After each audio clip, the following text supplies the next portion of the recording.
말씀 보겠습니다. 구약성경 열왕기상 구약성경 열왕기상 2장 말씀입니다. 열왕기상 2장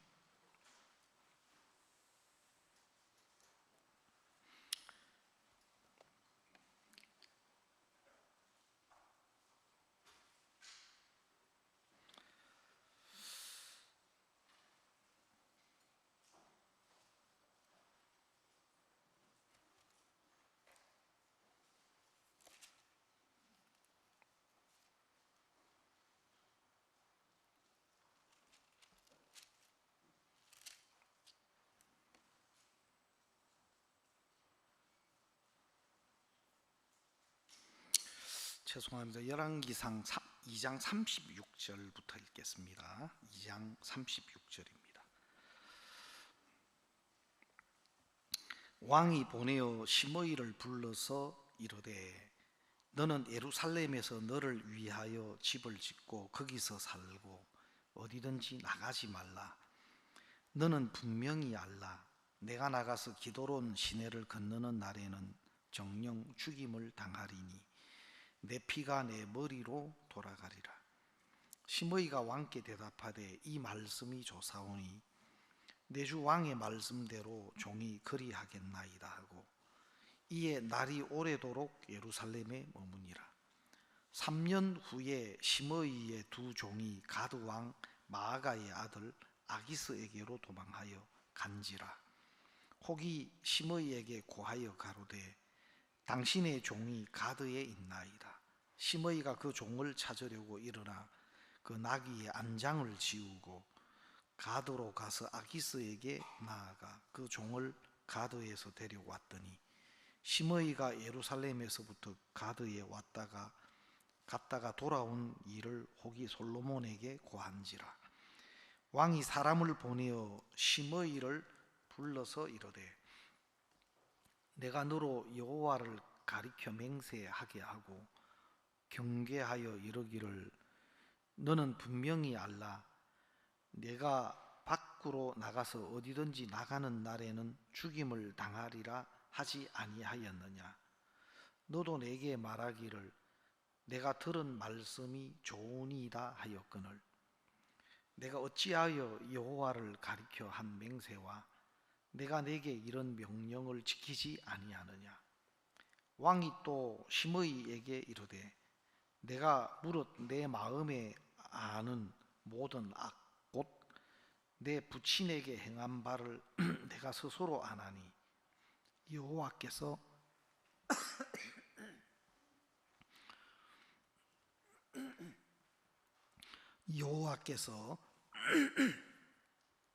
내 악을 내 머리로 돌려 보내시리라. 그러나 솔로몬 왕은 복을 받고 다윗의 위는 영원히 여호와 앞에서 견고히 서리라 하고 여호야다의 아들 브나냐에게 명하매 저가 나가서 시므이를 쳐서 죽게 한지라.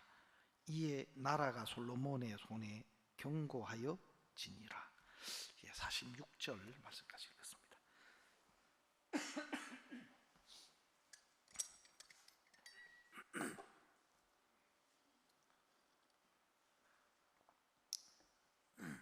오늘은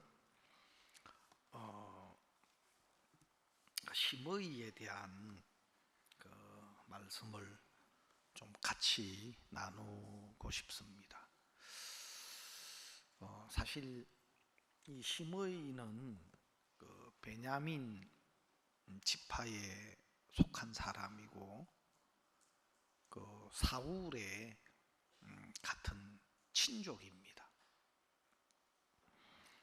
근데 이 시므이가 오늘 결국 이제 그 죽임을 당하게 되는 이야기가 있는데 참 우리 마음에 슬픈 이야기고 또 이 속에서 왜 그런가 하는 시므이를 통해서 하나님이 우리에게 뭘 말씀하고 계신가, 또 우리 신앙의 삶에서 또 이 내용을 통해서 우리가 뭘 얻을 수 있는가 하는 부분을 한번 좀 생각해 보겠습니다.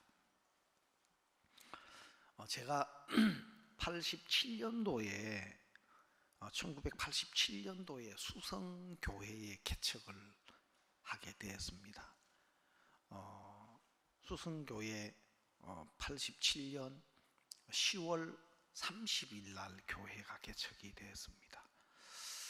그리고 얼마 있다가 이제 여러 사람들이 구원을 받기 시작했는데 한 나이가 많은 자매님 한 분이 구원을 받으셨어요. 그분은 그때 이제 뭐 내 나이가 27살 그래 막 개척을 했을 때 막 그래 됐으니까 그분은 그 50대 후반 거의 뭐 60이 가까이 있는 그런 이제 분이었는데 구원을 받고 참 너무 그분이 이렇게 참 교회를 섬기시고 또 우리가 막 이런저런 막 그 교회 일들이 있으면 우리 큰 아들 종원이가 그때 태어났을 때인데 그 우리 그 아이도 이렇게 봐주시고 참 그렇게 마음에서 가까웠습니다. 근데 그 자매님이 한 번은 전도사님 우리 어머니가 청도에 계신데 홀로 그 청도에 사시는데 우리 어머니에게 이 복음을 한번 전해주시면 좋겠는데 청도에 계신 우리 어머니께 한번 신방을 좀 가시면 안 되겠습니까? 하고 묻더라고요. 근데 이제 그 당시는 87년도 막 88년도 때는 차편도 사실 잘 없고 뭐 승용차는 그때 굉장히 좀 귀했고 좀 교통편도 좀 안 좋고 그랬습니다. 근데 이제 그때 우리 집회 때 그 한 자매님이 연결됐는데 그분이 학교 선생님인데 남편은 이런 큰 뭐 이 콘크리트 관 있잖아요. 막 큰 대형 소형 이렇게 해서 건축에서는 또 이런 도로 이런 공사할 때서는 큰 콘크리트 관 이런 것을 만드는 공장을 하는 사장님인데 그 자매님이 성룡차가 있었어요.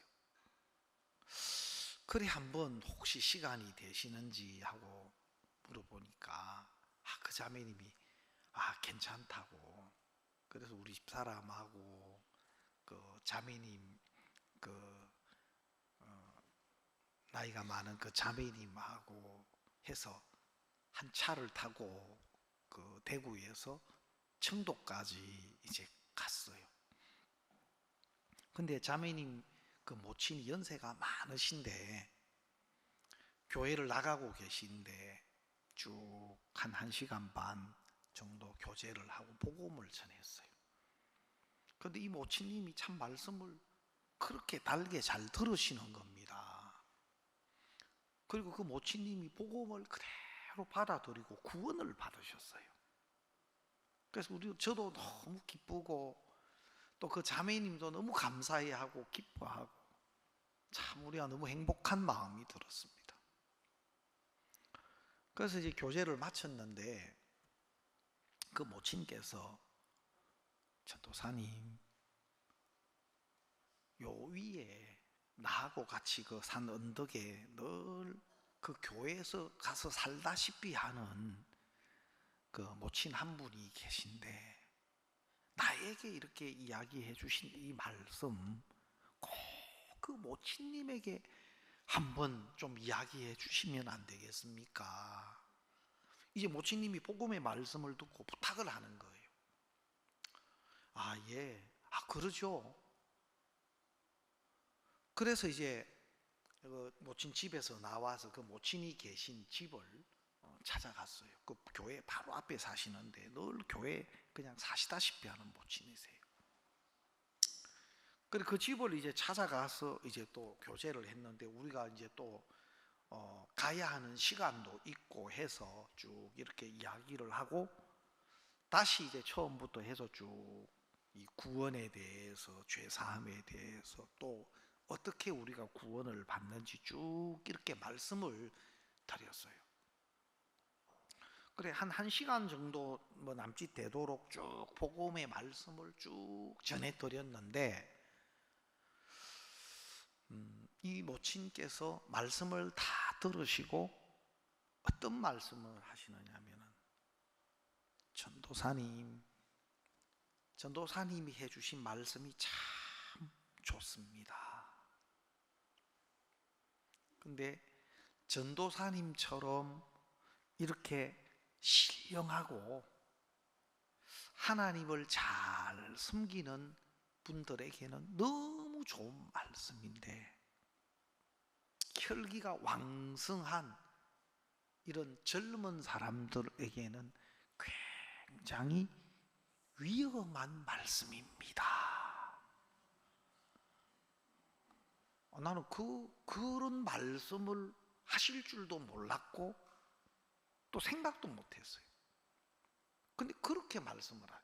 전도사님처럼 이렇게 신앙생활을 잘하고 하나님을 잘 섬기시는 분들에게는 너무 은혜로운 말씀입니다. 그러나 혈기가 왕성한 젊은 것들한테는 상당히 위험한 말씀입니다. 그게 뭐냐? 예수님의 십자가의 대속의 은혜가 우리의 죄를 영원히 다 씻으셨습니다. 예수님이 우리의 모든 죄를 담당하시고 십자가로 가셔서 하나의 죄도 남기지 않으시고 그 죄를 다 씻으셨습니다. 그래서 우리가 이전에 지은 죄나 지금 우리 삶 속에 나타나는 허물이나 또 앞으로 우리가 연약해서 어떤 허물과 죄가 나타나더라도 그것까지 세상 끝날 때까지 우리의 모든 죄를 예수님이 짊어지시고 십자가에서 그 죄의 값을 다 치르셨습니다. 그리고 하나님 우리를 의롭다 하십니다. 이제 너희들의 죄가 다 씻어졌다. 그래서 영원히 의롭고 영원히 거룩하다, 그렇게 말씀하십니다.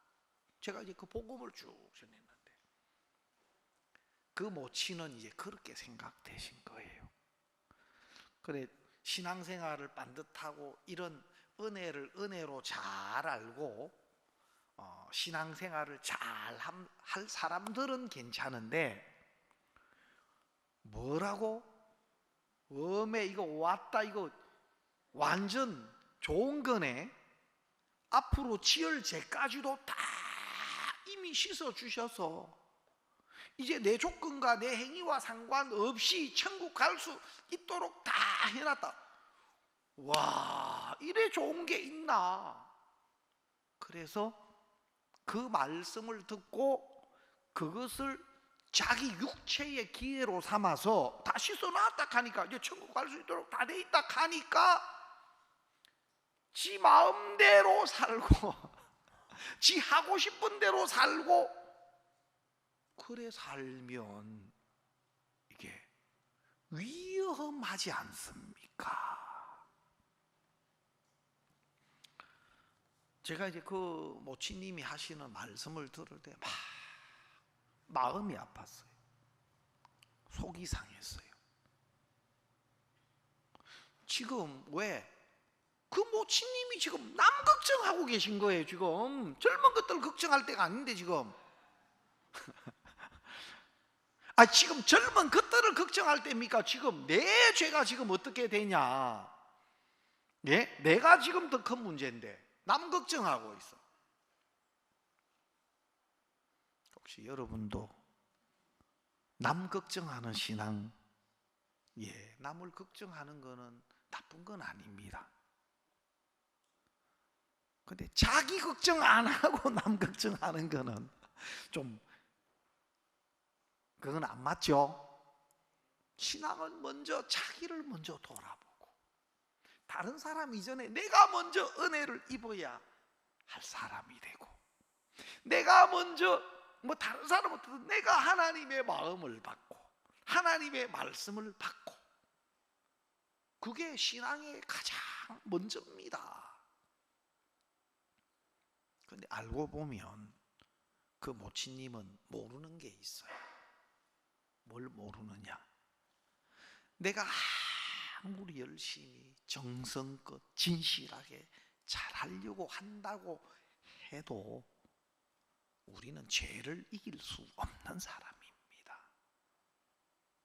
저는 알아요. 저는 제가 예수님이 우리의 모든 죄를 짊어지고 십자가에서 우리의 죄값을 완벽하게 다 사해 주시고 깨끗하게 내 모든 죄를 영원히 씻어 주셨다는 그 말씀을 다 들었을 때 내 마음에서는 그게 너무 감사했어요. 나를 아시는 하나님만이 나를 위해서 준비할 수 있는 은혜였어요. 나는 그런 은혜가 아니면 안 되는 사람인 걸 나는 알았어요. 해도 하나님 말씀을 지킬 수 없고, 금식도 해보고 전략기도도 해보고 별별 짓을 다 해서 하나님 말씀대로 살아보려고 해도 안 되는 내 자신을 저는 볼 수 있었어요. 그래서 안 되는 내가 너무 싫었고, 안 되는 내가 너무 괴로웠고, 왜 이렇게 안 되지? 왜 하나님 말씀대로 못 살지? 그것 때문에 고민이 많고 어려웠는데 하나님이 예수님을 통해서 다 십자가에서 이루어 놓으신 이 구속의 은혜의 말씀을 듣는데 하나님 감사합니다. 나를 정말 아는 분만이 준비할 수 있는 은혜다. 이거는 나를 정확하게 아시는 하나님이 나를 위해서 준비한 은혜다.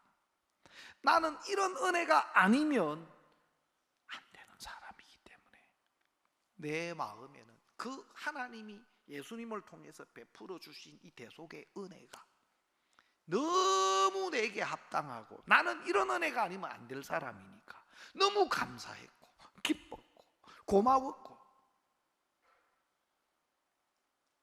하나님이 정확하게 우리를 아시구나, 나를 정확하게 아시구나, 그게 됐어요. 근데 그 모친님이 젊은 사람들 걱정하고 있는 걸 보니까 자신은 모르고 있는 거예요.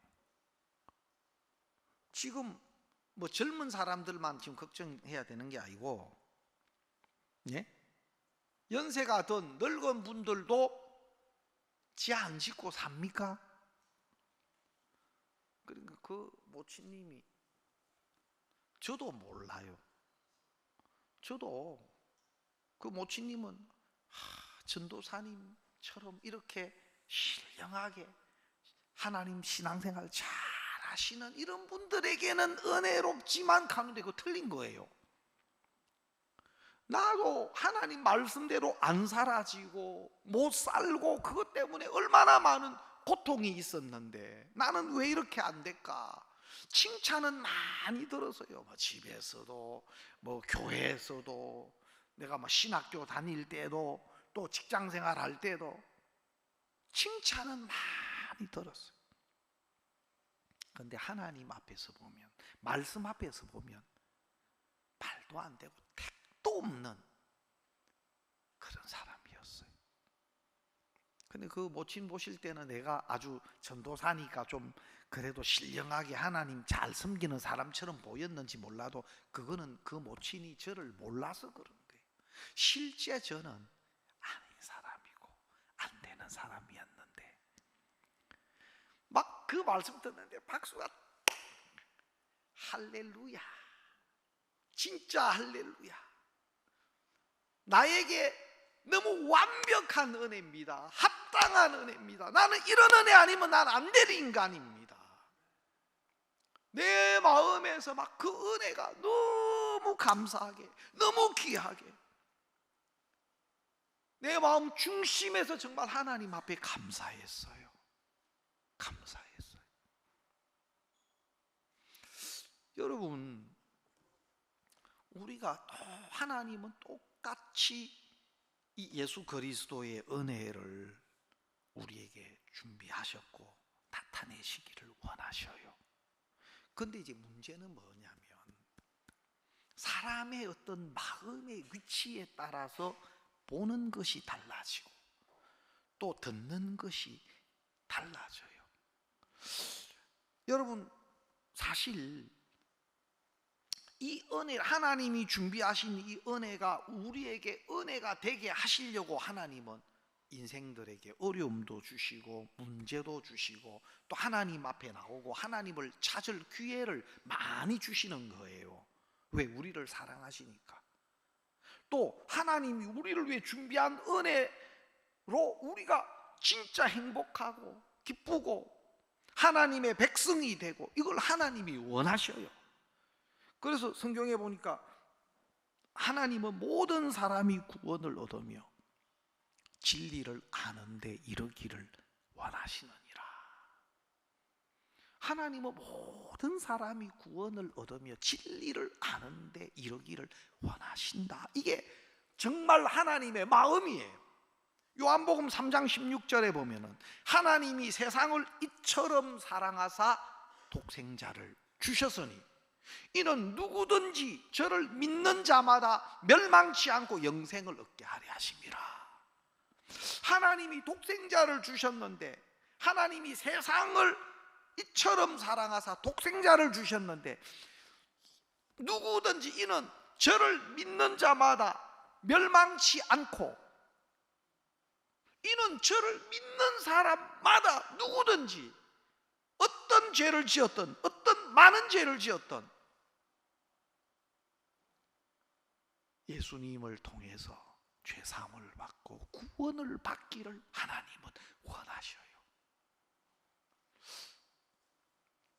그게 하나님 마음입니다. 저는 어떤 자매님이 복음을 전하기를 싫어하는 사람이 있더라고. 너무 미워가지고 그 사람한테는 복음을 안 전하려고 하는, 저 사람 구원받을까봐. 그 자매님에게만 있는 이야기인지 모르겠습니다만 혹시 이 말씀을 듣는 여러분에게도 그런 사람이 없을까 모르겠는데, 왜냐하면 너무 미운데, 너무 저 인간이 미운데 이거 듣고 구원받아 버릴까봐 예? 저 인간한테는 이 복음 안 전해야 되겠다, 그런 이제 내가 분 만나본 적이 있어요. 얼마나 미웠으면 그럴까. 그러나 그것은 하나님의 마음은 아닙니다. 하나님의 마음은 정말 한 사람이라도 더 이 은혜 안에 부르시고 돌이켜서 은혜 입게 되기를 바라십니다.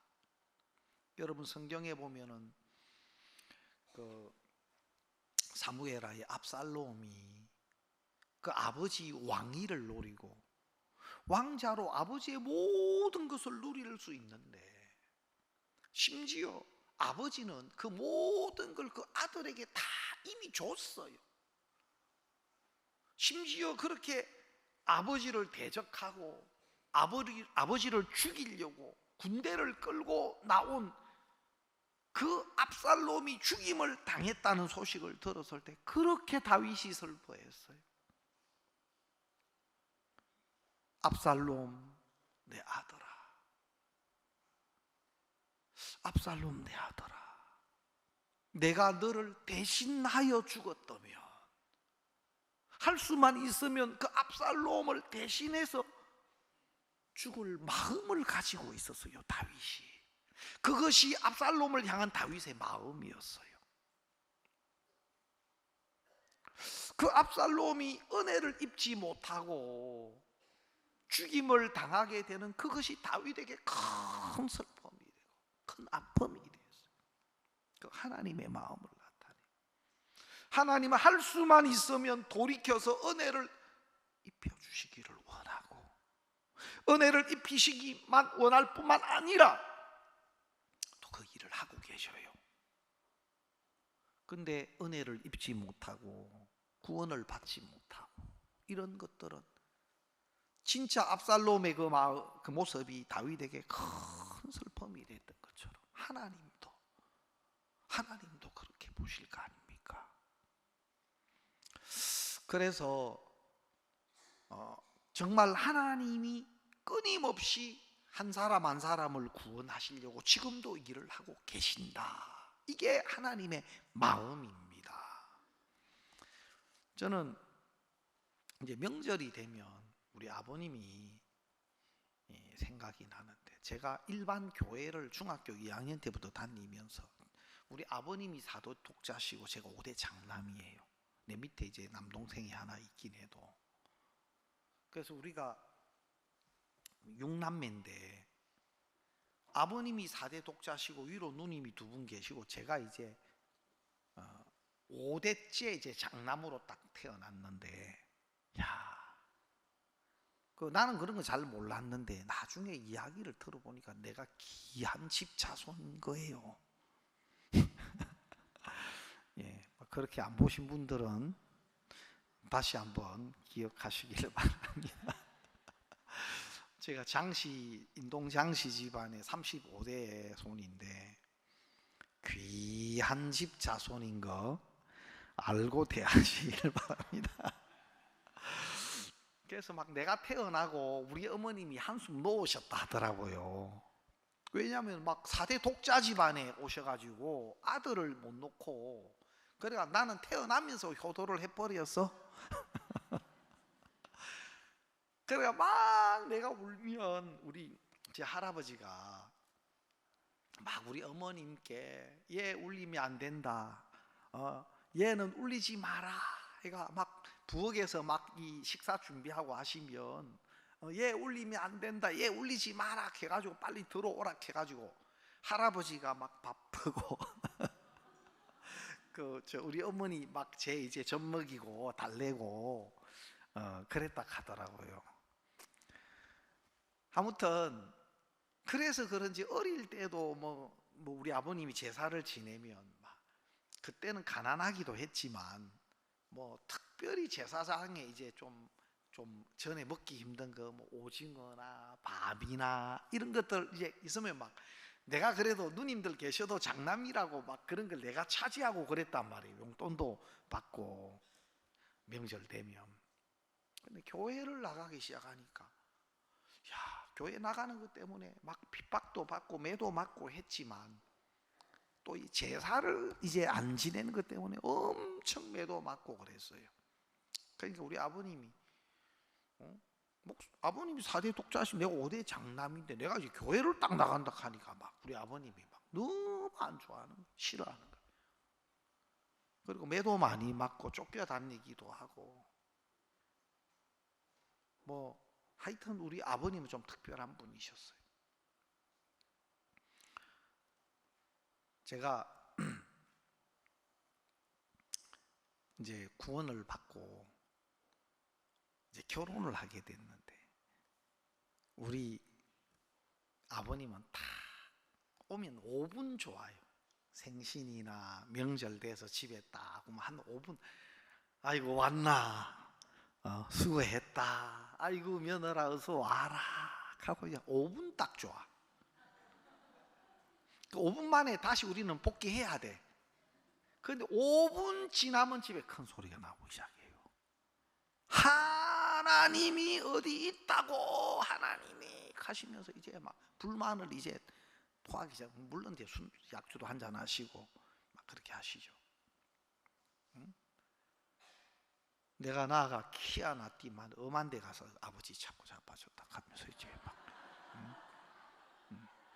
하여튼 뭐 별별 한 번은 진지하게 저를 부르시길래 너 잠깐 이리 오너라.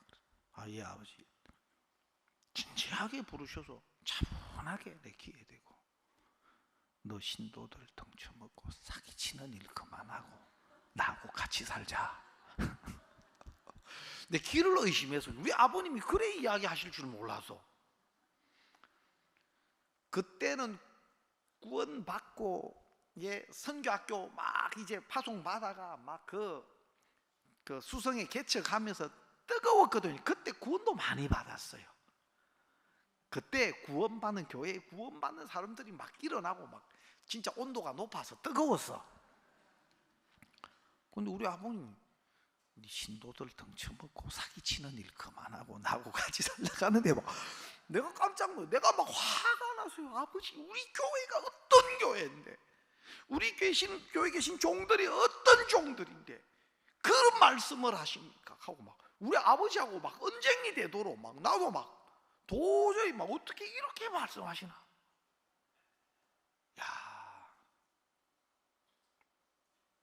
한 번은 또 교회 우리 누님 댁에 다 가셨다가, 그래도 장남이고 아들인데 어떻게 사는가 그게 엄청 궁금.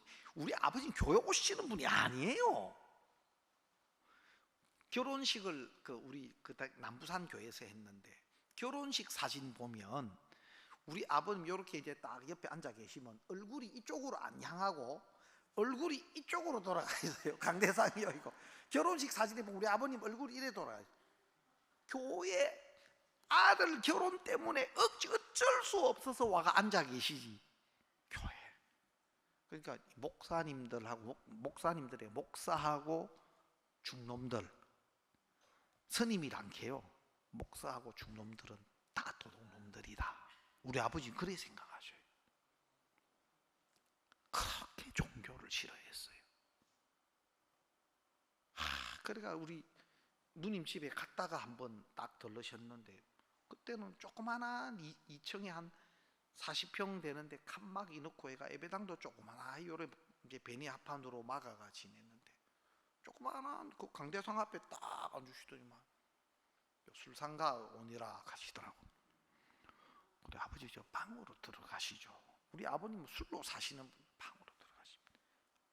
난 여기가 좋다. 강대상 앞에 딱 가져오라는 거. 우리 집 사람은 막 이제 각 결혼해가지고 시어른이 와가, 그러니까 이제 내 눈치만 보고. 우리 어머님도 저 안으로 들어갑시다, 방으로 갑시다. 그러니까 우리 아버님, 나 여기가 좋다, 나 여기 가져와라. 벌써 우리 아버님이 이제 너도 당해봐라, 이제 좀 뭐라 그럽니까, 적절한 단어가 생각이 안 나는데, 좀 세상 말로는 곤조? 날 이제 너도 당해봐라 해가 이제 그 강대상에 너도 내 싫어하는 거 하잖아, 이제 바로 이제 그 표시예요. 저도 몇 번을 그래가 도저히 몇 번을 꺼낸, 우리 어머님이 꺼내도 안 되겠다 싶어서 내가 우리 집 사람 보고, 그러면 술상 열이 내 오락하니까 우리 집 사람이 날 다시 한번 쳐다보더라고. 그래가 이제 상을 이렇게 이제 딱 내왔는데 참 기가 막히죠. 개척 교회 형제 자매님 한 7명 정도 이렇게 교회가 개척돼 있었는데, 그 강대상 앞에 술상을 펴가지고 또 앉아 있는 모습을 보면, 형제 자매들 보면 도대체 이게 뭔 일인가. 그 주간 신문에 주간 뉴스의 날 사건 아닙니까? 야, 이걸 어떡하노. 조금 들어와가지고 입구에서 조금 들어와가지고 딱 예배당이 돼. 왜 칸막이를 이렇게 해놨기 때문에 그 샤시 문으로 조금 들어와가지고 통로 들어와가지고 이쪽은 이제 그 칸막이 해놓은 곳이고 딱 예배당이 되는데, 온 신경이 누가 오는가 싶어서 샤시 문에 아닌 게 아니라 조금 있으니까 삐그덕 하는 사시 문 열리는 소리가 딱 나는데 가슴이 덜. 야, 이 일을 어떻게 해야 되노? 이 일을 어떻게 해야 되노? 나도 놀라고 거기 앉아 있는 사람들이 다 놀랐어. 근데 그렇게 고집 피우시던 우리 아버님이 더 놀라시고 깜짝 놀랐어요. 삐그덕 소리하면 다 놀랐지만 우리 아버님이 놀라시더만. 그 상을 딱 잡으시더만. 손님 받아가면서 그걸 들고 그냥 막 방으로 뛰들어가시더라고. 진짜 깜짝 놀랐어요. 야, 참 우리 그 아버지의 어떤 마음을 또 제가 느끼겠더라고. 막 자식이 원하는 어떤 대로 이렇게 안 되시니까 막 속도 상하시고 막 그러셨지만 자식을 위하는 마음은 변함이 없더라고. 우리 아버지 진짜 교회 싫어하셨는데 솔밭 수양회 때 오셔가지고 구원을 받으셨어요. 한 2년 뒤쯤. 그리고 한 2년 뒤쯤에 너무 감사해요. 지금도 우리 아버님이 구원을 받으셨다는 것 자체도 진짜 기적이고, 그때 수양에 우리 아버님 오신다는데 내가 너무 감사했어요. 그때 우리 사역자들은 막 수양에 막 미리 그 준비하고 막 저도 그때 텐트 뭐 이런 것들을 또 라인이나 이런 걸 맡은 걸로 아는데, 그래가지고 우리 아버지 오신다 해서 텐트도 하나 탁 준비해 놓고 있는데 연락이 왔더라고. 아버지 오셨다고. 그래가지고 쫓아 그 입구 쪽에 이제 나가 보니까 가방을 하나 더 들고 오시는데, 뭐 큰 가방도 아니지만 이런 그 여행 가방을 조그만 거 하나 들고 오시는데 보니까 묵직해요. 그리고 이게 뭔가 도대체 하고 나중에 그 짐 텐트에 정리하면서 보니까 밑에는 소주가 쫙 바닥에 깔려 있고, 그 다음에 속옷하고 그냥 난방 샤스하고, 그 다음에 제일 위에는 담배가 쫙 깔려 있어요. 그게 우리 아버지 수양이 가방이라. 근데 막 그때 수양이 때 비도 오고 또 밥도 이렇게 내가 몇 번 타드려도 뭐 사역자들도 일이 많다 보니까 막 또 그렇게 못할 때는 한 번은 보니까 밥을 타가 그 비가 오는데 그 천막 있잖아요. 천막 이 밑에서 앉으셔가 그 막 그 식사를 하고 계신데, 야, 좀 죄송하기도 하고 또 고맙기도 하고. 그에 우리 아버님이 노인복음반에 들어가서 말씀을 듣고 구원을 받았어요. 근데 그 수양의 그 사진 내보니까 노인복음반 사진이 나왔는데 우리 아버님이 뒤에 앉아가 딱 듣는 그 모습이 기쁜 소식지에 나온 거라. 그래가 너무 감사해가 내가 그 오리가 앨범 안에 넣어놨어. 딱 수양회 마치고 돌아와가 좀 우리 막둥이 여동생이 있는데, 좀 늦둥이 여동생이 있었는데 그때 고등학생이었어요. 우리 아버님 희야, 아버지 구원 받았다 하는데 우리 어머님이 깜짝 놀랐어요. 그런 말도 너무너무 특별하고, 아버지 구원 받았다. 너 내일 아버지하고 같이 교회 가자. 옆에 있던 우리 어머님이 깜짝, 야, 이게 진짜, 이게 어떻게 이런 일이 다 있을 수 있나. 그리고 진짜 교회를 가셨어요. 그때는 반송의 교회가 없었을 때고 해운대 교회가 있었을 때인데 교회를 가셨어요. 지금 생각해 보면 정말 하나님의 긍휼이다, 하나님의 은혜다. 뭐 우리 아버님이 마음이 낮아지고 또 우리 아버님이 뭐 성경을 뭐 잘 깨닫고, 그것보다도 하나님의 은혜와 긍휼이 그렇게 말씀을 듣게 하고 또 복음을 받아들일 수 있도록 그렇게 일해 주셨다. 그래서 지금 생각해 보면 진짜 우리 아버님이 진짜 은혜를 입은 분이다. 예? 막 우리는 뭐 사실 우리가 뭐 종교 생활을 하고 막 성경도 뭐 배우고, 우리 아버님은 전혀 그런 거 없으신 분이에요. 술로만 사시는 분인데, 또 그렇게 싫어하신 분인데, 예수제이들 또 절에 다니는 사람들, 종교인들은 아주 부정적이고, 내가 나중에 들어보니까 그 일을 했는데 그 어떤 교회 장로님이었는가 봐요.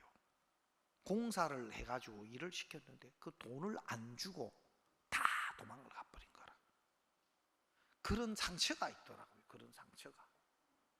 또 우리가 있었던 그 동네에 그 위에 큰 절이 있어요. 안적사라고 유명한 절이 있는데, 거기서 스님들이 한 번씩 저녁에 하산하셔가지고 고기를 잡수고 가네.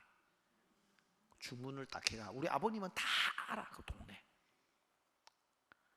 딱 예약해가지고 밤늦게 스님들이 하산을 해가지고 그거를 딱 고기를 잡숫고 그렇게 이제 올라. 그런 걸 아니까 전부 저 다 도둑놈들이다. 저 예수쟁이들이고 중놈들이고 전부 다 도둑놈들이다. 저것들. 우리 아버님 그렇게 생각하셨어요. 근데 진짜 우리 아버님 같은 정말 신앙도 모르고 오히려 부정적이었던 분인데 은혜를 입으셨어요. 지금도 생각하면 너무 감사하고, 그래서 우리 보기에 너무 아닌 것 같고 우리 보기에 안 되는 것 같아도 하나님은 기다리시더라고. 아멘. 예수님이 가장 낮은 마국간에, 왜? 누구든지 예수님이 필요로 한 사람은 예수님께 올 수 있도록, 누구든지 예수님의 은혜와 긍휼이 필요한 사람은 예수님을 만날 수 있도록 그런 낮은 자리에 예수님이 오셨더라고. 이 세상 마지막 돌아가실 때는 가장 흉악한 행악자로 세상 모든 사람에게 버림을 당하고 십자가의 형벌로 죽어가는 그 강도 사이에 계셨어요. 그래서 십자가에서 두 사람이 똑같이 예수님을 비방했는데 한편 강도는 예수님을 발견해요. 십자가 위에서. 그리고 당신의 나라에 임하실 때 나를 생각하소서. 예수님의 긍휼과 은혜를 구할 때 이제 세상 삶의 마지막 끝자락에서 예수님이 그 강도에게 바로 낙원을 허락해 주시더라고.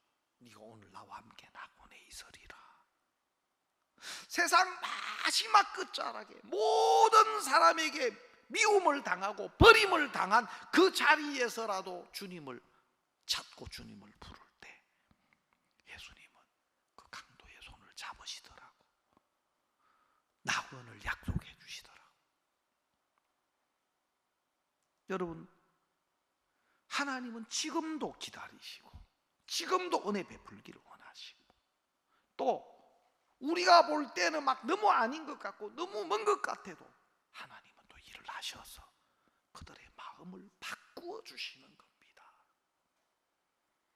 그런 긍휼이 우리 아버님뿐만 아니고 나도 그런 주의 긍휼 때문에 복음을 만났고 또 지금 이 자리에 서 있는 것일 뿐입니다.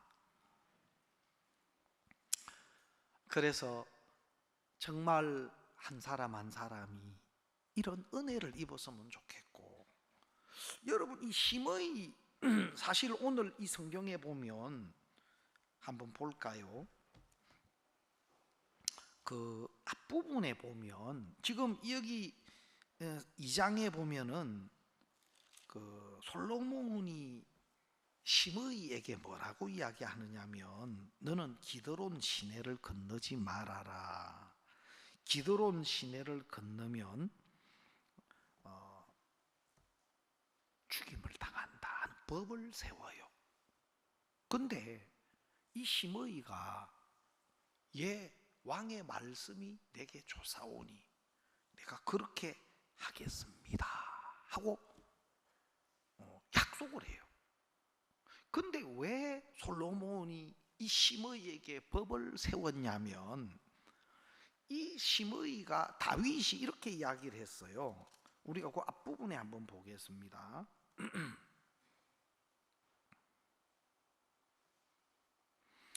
어,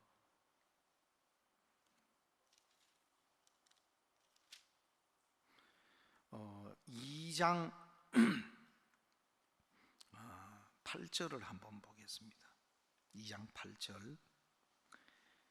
바후림 베냐민 사람 게라의 아들 시므이가 너와 함께 있나니 저는 내가 마하나임으로 갈 때에 독한 말로 나를 저주하였느니라. 그러나 저가 요단을 내려와서 나를 영접하기로 내가 여호와를 가리켜 맹세하여 이르기를 내가 칼로 너를 죽이지 아니하리라 하였노라. 9절. 그러나 저를 무죄한 자로 여기지 말지어다. 너는 지혜 있는 사람인즉 저에게 행할 일을 알지니 그 백발의 피를 흘려 저로 음부에 내려가게 하라. 다윗이 죽으면서 몇몇 사람들에 대해서 유언을 했어요. 근데 이 시므이에 대해서 다윗이 솔로몬에게 한 유언은 우리가 생각을 해야 합니다. 왜? 여러분, 시므이가 어떤 사람이냐면 베냐민 지파에 속한 사람인데, 다윗이 왕으로 있을 때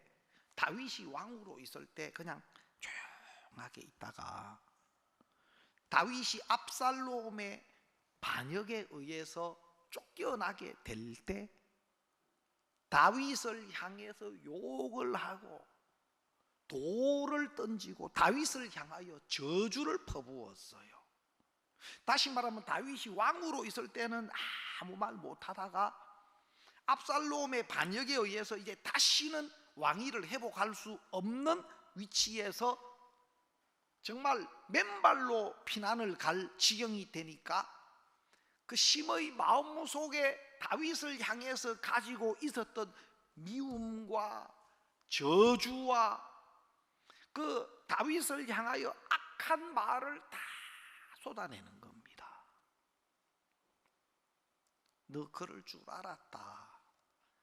너 피 흘린 죄를 네가 도로 받는다. 오만 욕과 저주를 다윗을 향해 퍼부었어요. 그래서 다윗의 종들이 저 시므이를 그냥 가서 내가 죽여버려야 되겠다 하니까 다윗이 하나님이 나로 듣게 하는 것이면 어떡하겠느냐, 오히려 이 일로 하나님이 내게 은혜 베푸시기를 원한다. 오히려 그걸 하나님으로 받더라고 다윗은요. 그렇게 다윗을 왜냐하면 다시는 왕위에 돌아올 수 없는 상황이 누가 봐도 손톱만큼도 그런 가능성이 없는 도망의 길을, 피난의 길을 가는 걸 알았으니까 그렇게 했는데, 희한한 건 하나님의 약속이 있고 하나님의 뜻이 다윗과 함께 있었어요. 하나님이 다윗과 함께 계셨어요. 그래서 다윗이 자기를 지키려고, 다윗이 자기 방법으로 자기를 세우려고 안 했어요. 오히려 제사장들이 법궤를 들고 다윗을 따라 놓으려고 했을 때 아니다, 법궤를 가지고 다시 성으로 들어가라. 하나님이 나에게 은혜를 베푸시면 나를 이끌어서 다시 법궤가 있는 곳으로 하나님 나를 인도해 주실 것이다. 다윗은 하나님으로 받고 하나님의 은혜 앞에 자기를 맡기더라고요. 하나님의 긍휼 앞에 맡기더라고요. 사람과의 어떤 시시비비 속에 있지 않더라고요. 자기가 하나님의 음성으로 듣고 또 자기가 하나님의 긍휼을 입어야 할 자로 하나님의 은혜 앞에 자기를 맡기더라고. 근데 희한한 것은 다 망한 다윗에게는 하나님이 계셨고 약속이 있었고, 온 백성과 군대의 마음을 도둑질해가 자기 편으로 다 만들어놨는데, 여러분 희한한 거는 다윗 속에 있는 하나님과 약속이 그 모든 형편을 다 이기고 다시 다윗으로 하여금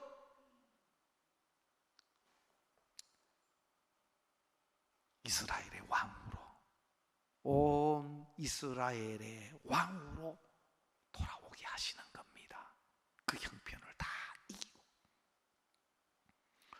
근데 이 시므이가 보니까 기가 막힌 거예요. 아니 말도 안 되는 상황인데 자기는 분명히 다시는 왕궁의 왕위에 돌아올 수 없는 걸 확신하고 자기 마음에 있는 걸 다 했는데, 웬걸 하나님이 그 압살롬의 군대를 다 이기고 다윗을 다시 왕으로 돌아오게 하신 겁니다.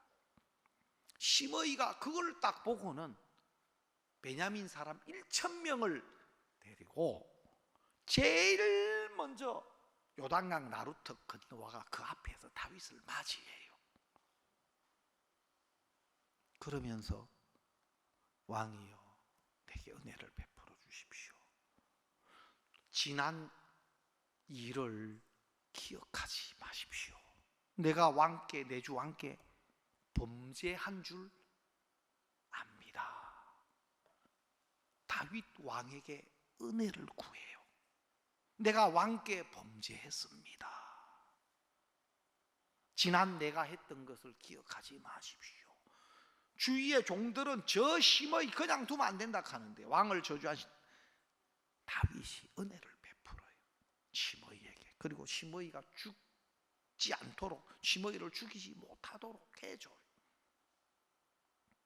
그렇게 했는데 내가 내 주 왕께 범죄한 줄 아옵는 거로 이렇게 먼저 내려왔습니다.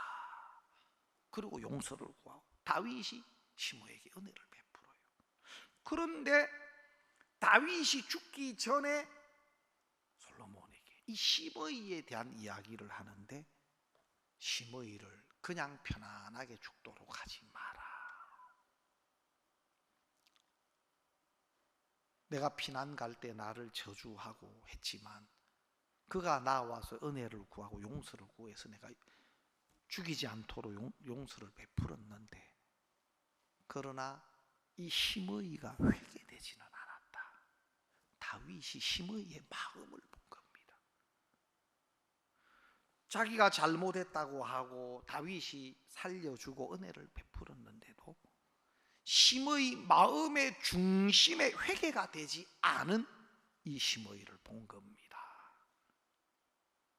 그래서 솔로몬이 다윗이 죽고 난 뒤에 시므이에게 오늘 읽었던 말씀처럼 너는 기드론 신을 건너서 예루살렘을 떠나지 말아라.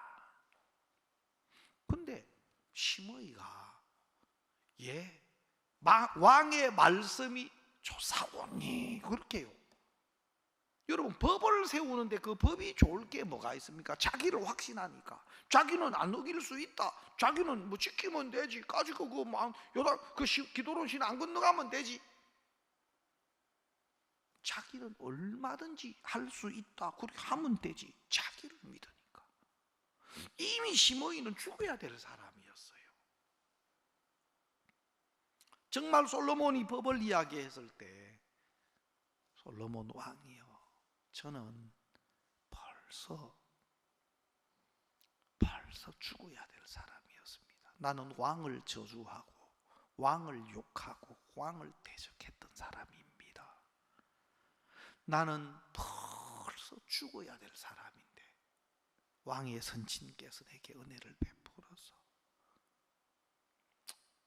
그 왕의 은혜로 내가 이렇게 살았습니다. 살고 있습니다. 나는 벌써 죽었어야 될 사람입니다. 은혜가 아니면 나는 이렇게 살 수 없는 사람입니다. 왕이여, 내가 왕께도 은혜를 입고 싶습니다. 여러분, 그렇게 솔로몬 앞에 나갔다면 어땠을까? 솔로몬이 본 것은 자기 마음을 버리지 않는 끝까지 자기를 고집하고 자기 오름을 붙잡고 있고 자기를 세워나가려고 고집하는 거. 여러분, 다윗이 심어이 속에서 그걸 본 겁니다.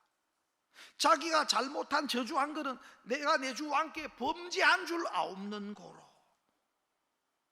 다윗을 욕하고 저주하고 돌멩이를 던지고 그거는 한 부분이고, 알겠습니까?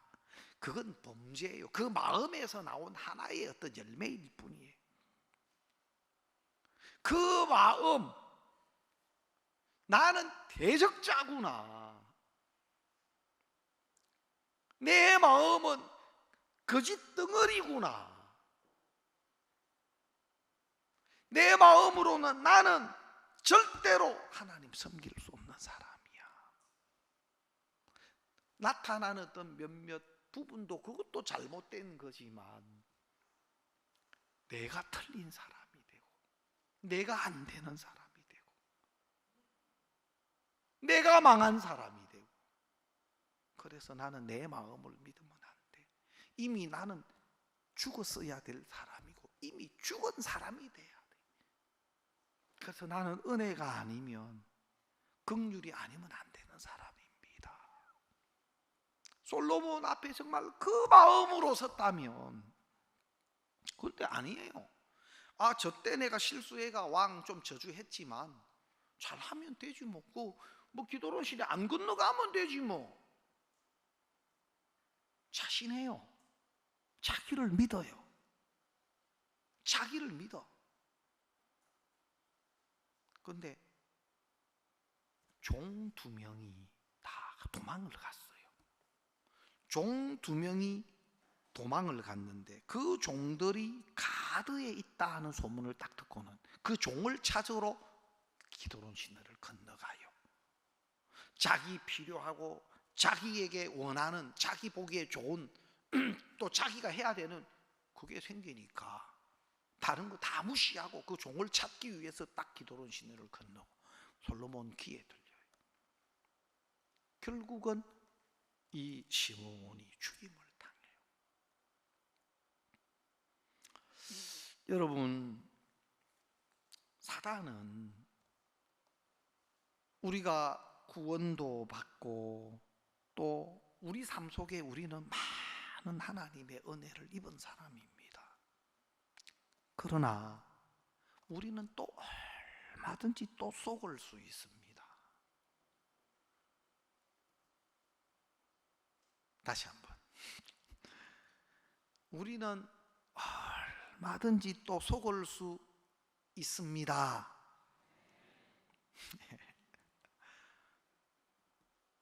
진짜 이것이 우리 속에 새겨져야 돼요. 나는 얼마든지 속을 수 있는 사람이다. 왜냐하면 사단은 우리보다도 훨씬 지혜롭고, 사단은 우리보다 비교가 안 되도록 10번, 20번, 100번, 1000번도 속일 수 있어요. 한 번은 박옥수 목사님께서 어떤 목사님과 교제하면서 자네 친한 친구가 자네한테 3번 사기를 쳤어. 그러면 그 친구 자네 믿겠나? 안 믿죠. 아니, 친한 친구야. 목사님 그래도 3번 사기를 쳤다 하면 아무리 친한 친구라도 안 믿죠. 아니, 친한 친구인데 그래도 3번 사기 치면 믿으면 안 되죠. 그런데 자네는 왜 자네 마음을 믿어? 자네의 마음은 사기꾼이야. 자네 마음이 자네를 얼마나 속였어 지금까지. 요러면 잘 될 것 같고 저러면 잘 될 것 같고 이러면 나한테 좋을 것 같고. 자네 마음이 자네를 지금까지 얼마나 많이 속였어. 자네 마음은 사기꾼이야. 그렇게 속아놓고도 또 자네 마음을 믿어? 목사님이 어떤 목사님께 그런 교제를 해줘. 그 교제를 딱 듣고는 그게 나한테 하시는 말씀이더라고. 네? 여러분, 친구한테 3번 사기당하면 접근하면 경계할 거라. 오지 마. 나타나면 아이고 뭐 3번 딱 사기하면 막 무슨 이야기도 안 들으려고 아마 육신적인 손해는 그렇게 계산이 빠르고 민감하면 돼. 예? 마귀는 우리 안에 우리를 위하는 것처럼 잘 될 것처럼 이런 생각 넣고 저런 생각 넣고 자자자자 작업을 하면 또 맞아. 그러면 좋겠는데 하고 또 그 말 듣고 따라가. 네? 여기 앉아 계신 우리 형제 자매님들 중에서 지금도 거짓된 자기 마음에서 오는 것이 좋아 보여서 그렇게 좋은 거는 또 마귀가 다른 사람한테는 말하지 말라카네. 이런 건 너를 위한 거니까 다른 사람한테는 말하지 마. 너를 위한 거야. 말하면 또 그거 못하게 돼. 말하지 말고 내 말만 들어. 마귀는 그렇게 해가지고 교제도 안 하게 하고 묻지도 안 하게 하고. 알겠습니까? 근데 쫓아가보면 사기네. 네? 쫓아가보면 또 사기야. 아니 지금 3번만 속았습니까? 30번도 더 속고 300번도 더 속여서 마귀가 우리 마음이 사기꾼이다. 알겠습니까? 진짜 내 마음을 내려놓고 하나님은 뭐라고 말씀하시나. 또 내가 성경의 말씀이 그렇게 잘 모르겠거든. 교회 앞에 나와서 또 내 주위에 앞서 있는 지체들에게 자매님은 어떻게 생각됩니까? 나는 이런 마음이 드는데 자매님은 어떻게 생각됩니까? 형제님은 어떻게, 장모님은 이 부분 좀 어떻게 생각되십니까? 내 마음에 있는 걸 들고 나와가지고 물어보면 그 얼마든지 끌림 받을 수 있는데. 여러분 희한한 거는 마귀가요 얼마나 간교한지 마태복음 4장 한번 여러분 보셔요. 예수님까지도 시험하려고 그러잖아요. 제가 며칠 전에 문자가 오더라고. 무슨 문자가 오느냐면 신한은행으로 85만 원이 결제가 됐습니다. 만약에 사실이 아니거나 혹 궁금하면 이 번호로 연락을 주셔서 문의를 받으세요. 근데 문의할 것도 없는 게 난 신한카드가 없어. 그러니까 신한카드 있는 사람은 나 카드 안 썼는데 이게 왜 결제됐지? 얘가 그 문의하라는 전화번호 딱 눌리고 들어가면 띵동 하면서 여보세요 하면서 이제 안내를 해줘요. 신한은행이라 하면서. 그 보이스 피싱에서 고용한 직원이에요. 은행 직원이 아니고.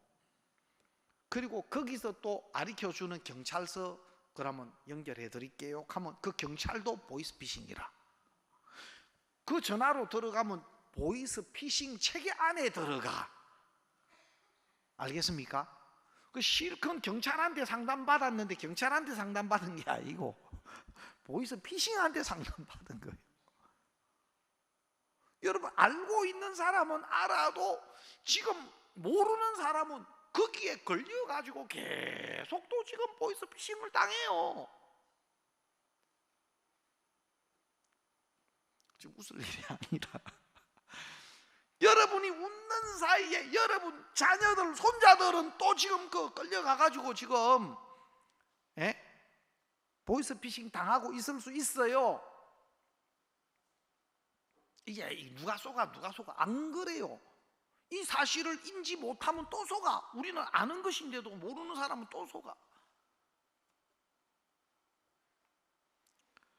그래서 여러분들 진짜 우리는 우리를 믿으면 안 됩니다.